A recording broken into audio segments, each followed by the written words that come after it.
doa berbuka puasa, Allahumma laka sumtu wa bika amantu, itu adalah hadis yang kemudian dhaif karena mursal sanadnya. Mursal itu dari tabi'in lompat langsung ke Nabi, tidak melalui jalur sahabat. Ada yang lompat. Nah, kemudian lalu doa apa? Buka puasa yang kemudian dicontohkan. Ya, mungkin teman-teman juga sudah pernah mendengarkan ya, sahabat Toma, wabtalatil uruk wasabatil ajru insyaallah. Jadi hadis riwayat Abu Daud ini bisa digunakan, sanadnya baik, matanya baik, dan juga sahih digunakan. Maka kemudian Allahumma lakasumtu, karena sudah terlanjur hafal, boleh dibaca ya, baca saja. Ya. Karena ini doa, lagi-lagi doa Indonesia, Arab, semuanya baik. Tapi kalau itu diyakini sebagai sebuah hadis yang ada riwayatnya, ya itu tidak bisa. Hadis yang ada riwayatnya dan sahih itu tidak bisa, karena tidak masuk kategori hadis yang seperti itu.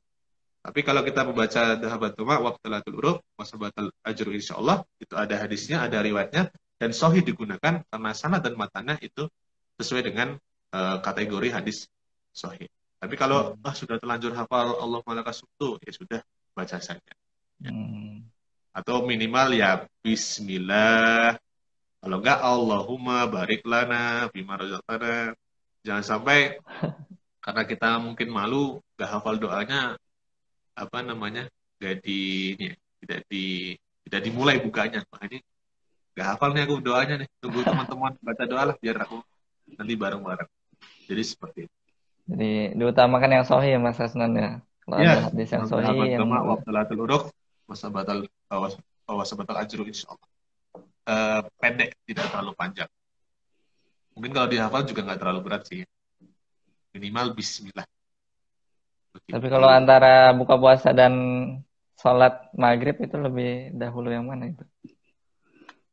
Membatalkan puasa dan sholat maghrib. Oh. Nggak gimana walaupun pertanyaannya? walaupun walaupun sekedarnya dibuka dulu baru. Ya, kecuali kita ada di satu daerah yang betul-betul kita tidak punya sesuatu untuk buka, ya sudah. Dilakukan yang wajib dulu sholat maghrib. Tapi sepertinya di dunia ini tidak ada daerah yang tidak bisa kita temukan makanan dan minuman. Sepanjang sepengetahuan saya, walaupun mungkin apa di desa terpencil setidaknya ada air untuk membatalkan puasa. Kalau ditanya mana yang didahulukan antara membatalkan puasa dan sholat maghrib, tentu membatalkan puasa.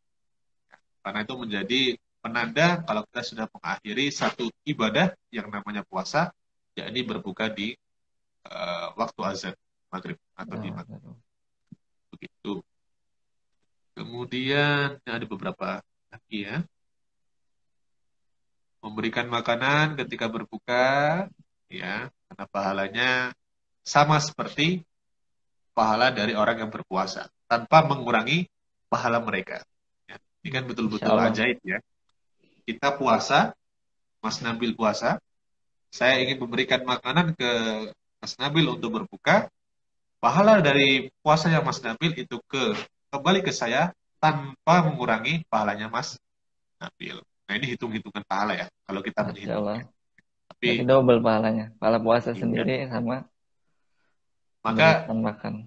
kalau kita buka ya di masjid atau di beberapa tempat lah ya, ada yang tiba-tiba inisiatif, silakan kurma, silakan air putih, ya, silakan ini, ya. Karena mereka tahu, ya, dengan memberikan sebuah makanan yang mungkin sepele bagi mereka, tapi setidaknya nanti akan ada pahala dari yang kita berikan untuk kita.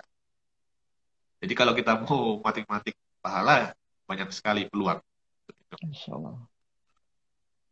Kemudian sholat jamaah, ya sholat jamaah tidak hanya di bulan puasa, ya tapi di luar bulan puasa pun kita dianjurkan untuk sholat jamaah karena lebih tinggi ya derajatnya, ya, dan lebih tinggi pahalanya. Kemudian ada tadarus, ya tadarus salah satu rutinitas baik yang bisa kita lakukan di bulan puasa. Kemudian terakhir, ya biar nanti kita bisa di vlog, ya Terakhir ada sebuah hadis dikatakan, ya Rasulullah, ayu sodakoh afdal, ya, eh, sodakoh sodakoh apakah yang paling utama, ya, ya. Kemudian Nabi menjawab, sodakoh fil Ramadan, sodakoh di bulan Ramadan. Jadi kalau kita coba menyimpulkan, ya, apa saja satu rutinitas baik di bulan Ramadan yang bisa kita lakukan bersama-sama, mudah, ya, niat, ya, niat, kemudian makan sahur, ya, di waktu 50, sekiranya 50 ayat, ya, menjelang subuh, kemudian tidak dibiasakan untuk melakukan tidur, ya, seharian. Kalau tidur siang 1-2 jam itu bisa jadi kebutuhan juga, ya. Tapi kalau berlebihan tidak baik. Kemudian menyegerakan berbuka puasa, ya, karena namanya ibadah puasa itu menahan lapar, haus, nafsu, semuanya dari fajar sampai kemudian maghrib. Kalau lebih dari itu berarti kita tidak melaksanakan ibadah puasa. Kemudian berbuka, sudah ini, kemudian memberikan makanan kepada orang yang berpuasa, karena kita akan mendapatkan pahala dari orang yang berpuasa tanpa mengurangi pahala mereka. Kemudian sholat jamaah karena lebih baik 27 derajat, ya. Kemudian tadarus karena nilainya, ya, kalau aku lu alif lam mim harfun, ya, walakin alif harfun, lam harfun, dan mim harfun. Kalau kita tadi mencoba untuk menghitung pahala, sudah berapa banyak pahala yang kita dapatkan hanya dengan membaca surat Al-Fatihah, ya, atau surat Al-Baqarah, bahkan mungkin surat satu khatam Quran. Kemudian sedekah, ya, alif lam mim aja sedekah juga ini ya. Baca alif lam mim aja udah 3 huruf. Nah, kita baca ulang-ulang aja alif lam mim itu berapa kita pahala satu nafas itu, ya. Ya. Maka kita juga dianjurkan untuk apa ya? Bersenandung, ya, bersenandung Quran atau kalimat thayyibah di helaan nafas kita. Karena nilainya tadi kalau kita slow, ya, menghitung pahala, ya, banyak sekali pahalanya. Kemudian terakhir adalah sedekah, karena sedekah yang paling utama, ya, adalah di bulan Ramadan. Begitu Mas Nabil, mungkin bisa nanti setelah ini kita sharing-sharing atau dialog, atau mungkin ada beberapa data tidak tahu, ya, berbeda rangkaian puasanya di negaranya. Begitu, saya kembalikan ke Mas Nabil. Wah, Masya Allah.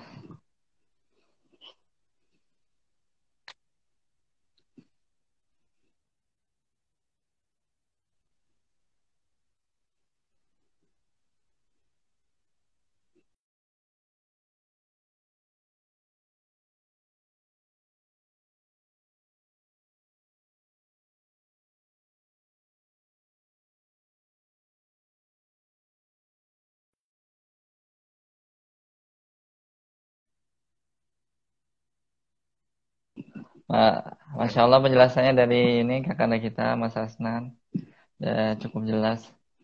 Ini ada waktu beberapa menit, mungkin ada yang ingin mengajukan pertanyaan bisa diketik di kolom komentar. Jadi tunggu. Mungkin ada yang masih kurang jelas gitu mau ditanyakan. Oh, ini Mas Asnan ada yang bertanya nih.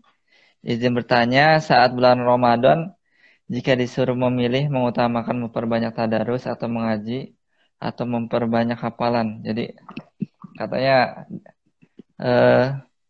yang mana yang bagus gitu, yang utama memperbanyak tadarus atau memperbanyak hafalan.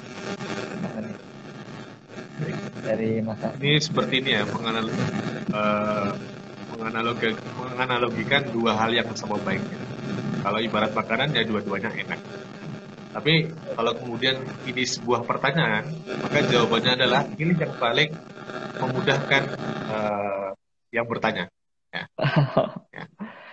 Kalau mudah dan tidak menyulitkan setelahnya dengan membaca Quran, ya, baca Quran. Tapi kalau kemudian menghafal Quran itu tidak memberatkan, ya, dan tidak menyulitkan dari yang bertanya, ya, menghafallah.